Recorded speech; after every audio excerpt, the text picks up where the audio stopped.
this one's kind of off the wall. Bold offseason moves for every NFL team by ESPN.com. For the Browns, they say trade Nick Chubb. Chubb's cap hit triples in 2023, nearly $15 million. Age 27, remains a highly desirable asset, rare among running backs playing under a second contract. Cleveland has precious few tradable pieces and thus should deal Chubb while he retains his value in getting a strong return. I couldn't disagree with one. That's a bad idea. If you think you are contending for a AFC North division title and it's the last guy in the world you trade is Nick Chubb, because who's going to be the running threat? We have rookies behind him. So I just, you better get a whole lot if you're trading Nick Chubb at this point.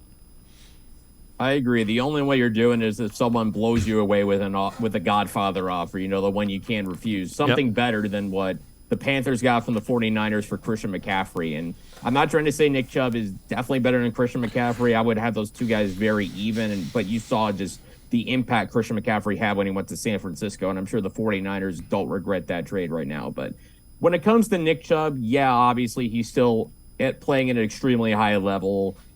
I mean, there's the old saying, I guess, in sports, I think Bill Belichick was famous for doing this with the Patriots, is you rather move on from a guy a year too early than a year too late. I think, GMs should always listen to these kind of situations. You never hang up on a trade-off. You never hang up when someone's saying, like, hey, I want to propose a trade. You always listen, because you never know when you're going to get an offer that you can't possibly say no to. But I agree with you. It would take a lot, I think, for people to be willing, Browns fans to be happy if they decided to move on from Nick Chubb. The only way I think it would make sense is say, like, some team in the top 10 was offering their first-round pick for Nick Chubb, and then you turn right around, you draft Bijan Robinson from Texas, who's the best back in this draft. He could be as good as Nick Chubb, and then all of a sudden you got a very talented young rookie running back on a super cheap deal, which that would really be the only way I would see that work. But then again, we're talking about, 1 in 1,000 type of situation, and I highly doubt it. So probably get used to seeing Nick Chubb for at least the next couple seasons.